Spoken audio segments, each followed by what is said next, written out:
You know that feeling when your phone buzzes with a low balance alert and your stomach drops before you even look at the screen? That little jolt of dread that hits before your brain even processes the number? There's a specific dollar amount where that feeling disappears almost completely, and it's not what you'd guess. Most people assume you need six figures to feel okay about money.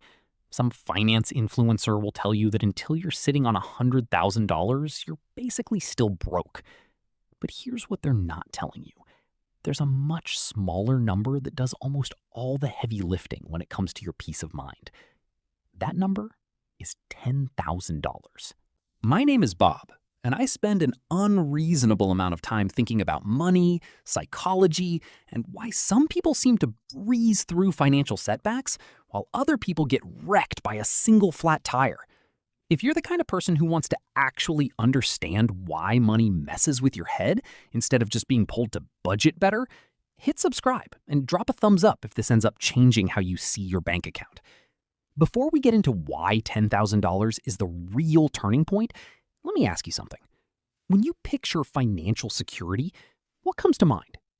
Maybe it's some guy with a paid-off house and a boat. Maybe it's just not checking your bank balance before buying groceries. Here's the truth. Financial security doesn't arrive gradually the way most people assume. It arrives at a threshold. You cross a line and something in your brain just clicks. $10,000 is that line. Think of it like this. Imagine you're carrying a backpack full of bricks everywhere you go. Every decision, every plan, every what-if scenario adds another brick. That's what living with zero savings feels like. It's not that any single brick is unbearable, it's the cumulative weight. $10,000 isn't about buying anything. It's about finally setting that backpack down. Here's where it gets interesting, and this is the part most people get completely wrong. They think the benefit of savings is financial, that the value is literally just the dollar amount sitting there. But the real transformation is neurological. When you have $0 saved, your brain treats every decision as a threat. Psychologists call this survival mode. You take the job you hate because you can't afford to quit. You stay in the apartment with the mold because moving costs money you don't have. You say yes to things that drain you because saying no feels too risky. This isn't weakness. This is biology. When your brain is stuck scanning for threats, it physically cannot access the parts responsible for long-term planning and creative thinking. It's like trying to write a business plan while a fire alarm is going off in the next room. But something happens when that $10,000 lands in your account. Neuroscientists have actually measured this. Financial security lowers cortisol, your body's main stress hormone. So this isn't some vague self-help concept.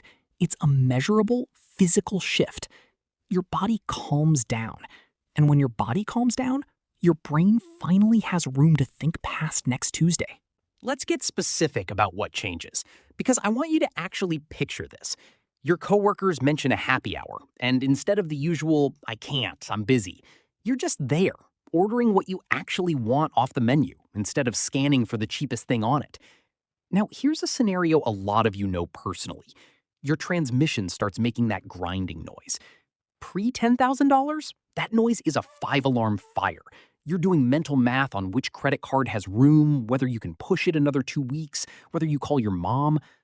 Post-$10,000, it's still annoying. Nobody enjoys a $1,200 repair bill. But it's a Tuesday problem, not a crisis. You book the appointment, you pay it, you move on with your week. Same noise, completely different nervous system. Here's the part almost nobody talks about. Most people who save $10,000 never actually spend it on an emergency. That's not the point. The entire value comes from knowing it's there. Financial experts call this the emergency fund effect, and it might be the single most underrated concept in personal finance. It's not insurance against disaster, it's permission to stop bracing for one. Now, let's talk math, because the math is genuinely wild. Say you're saving $400 a month and investing it at an 8% return. Getting to your first $10,000 takes roughly 2 years. 2 years of discipline, saying no to things, watching other people spend freely while you don't. Most people quit somewhere around month 8. But here's the twist. Your second $10,000 doesn't take another 2 years. It takes about 20 months. Why? Because your first 10 grand is now sitting there generating its own returns alongside your monthly contribution. Same effort, same $400 a month, shorter timeline. That's compound interest quietly showing up to help you carry the load. By your third $10,000, the timeline shrinks again. Once you're sitting on real numbers, say $200,000 invested, your next $10,000 can show up in a matter of months without you adding a single extra dollar. The first milestone is brutal. Every milestone after it gets progressively, almost unfairly easier. Real quick, because I get this question constantly. How do you actually stay consistent with saving without burning out? That's a mindset thing as much as a numbers thing, and it's something we dig into inside our community. Let's talk about risk, because your relationship with it completely flips at this number. Picture this. Your manager mentions there's a new position opening up. More responsibility, more pay, but it means putting yourself forward and possibly getting told no in front of people you work with every day. With zero savings, that rejection feels catastrophic. Like you can't afford the hit to your reputation, let alone your paycheck if things go sideways.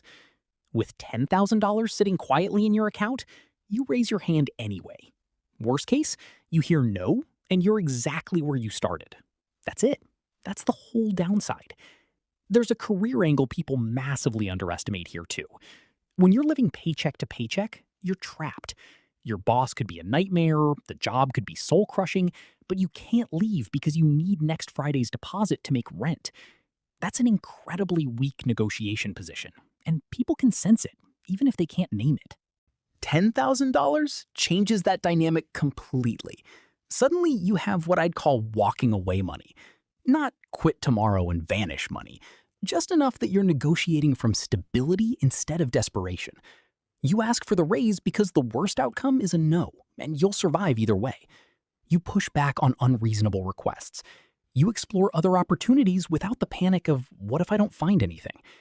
And here's the wild part. You often don't even need to use that money. Just having it changes how you carry yourself.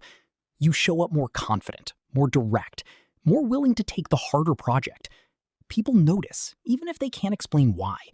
And confidence tends to attract opportunity, which builds more savings, which builds more confidence. It's a loop that feeds itself. Now, here's where most people mess it up. They hit $10,000, feel that psychological relief, and immediately blow it. New car, a well-deserved vacation, a down payment on something they can't actually afford. Don't do this. That $10,000 isn't a reward for good behavior. It's the foundation everything else gets built on. Spend it, and you're not just back to zero financially. You're back in survival mode psychologically, and you know exactly how that feels. Let's talk about decision fatigue, because this is where the $10,000 mark really proves itself. Every day, you make dozens of tiny financial calculations. Generic or name brand, pack lunch or grab something, regular gas or premium. Each of these micro decisions costs mental energy, and by the end of the day, you're drained from constantly calculating what you can afford. Once you've got that cushion, something like 90% of these daily decisions just stop mattering. You're not choosing the cheaper cereal because you're scared. You're choosing based on what you actually like. That sounds minor, but multiply it across every hour of every day, and you start to understand how much invisible energy financial stress was draining from you. There's a sleep component, too, that people underestimate. Studies consistently show people with emergency savings report meaningfully better sleep than people without. Financial stress is one of the top drivers of insomnia, and once that stress lifts, the effects show up almost immediately. Better rest, better mood, more patience with the people you love. Let's get concrete about what $10,000 actually covers. Most car repairs, even serious ones short of a blown engine, fall well under this number. Most urgent care visits, ER trips, or minor procedures fit inside it too. And job loss, probably the scariest scenario for most working adults, becomes survivable. $10,000 typically buys 3 to 6 months of breathing room, enough time to be selective about your next move, instead of grabbing the first offer out of panic. But $10,000 doesn't just protect you from disaster, it opens doors. Maybe there's a certification that could add $8,000 a year to your salary, but it costs $1,500 upfront. Without savings, that's off the table. With your cushion, it's an obvious yes. Maybe a friend's starting a small business and looking for an early investor. Without savings, you can only wish them luck.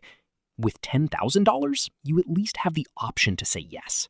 If you're thinking $10,000 sounds impossible, here's the good news. You don't need to save it all at once, and trying to will probably backfire. The most successful savers I've seen didn't start with dramatic overhauls. They started with $30 a month, sometimes $15. What matters isn't the size of the first deposit, it's consistency. Once the habit exists, you scale it up as your income grows. Here's a number that might motivate you. The average person spends over $3,000 a year on coffee, takeout, and impulse purchases before we even count the subscriptions nobody remembers signing up for. Redirect a third of that towards savings, and you're looking at $10,000 in under 3 years, without dramatically changing your life. Here's something that should genuinely change how you see this. Someone with $10,000 saved is often closer to real financial stability than someone earning double their income with zero savings. That sounds backwards, but it isn't. The saver has developed the skill that actually matters, not earning money, but keeping it. You know people who make 6 figures and are somehow always broke. And you probably know someone making $40,000 a year, quietly sitting on real savings because they're intentional. The difference was never income, it's mindset. So here's the bottom line.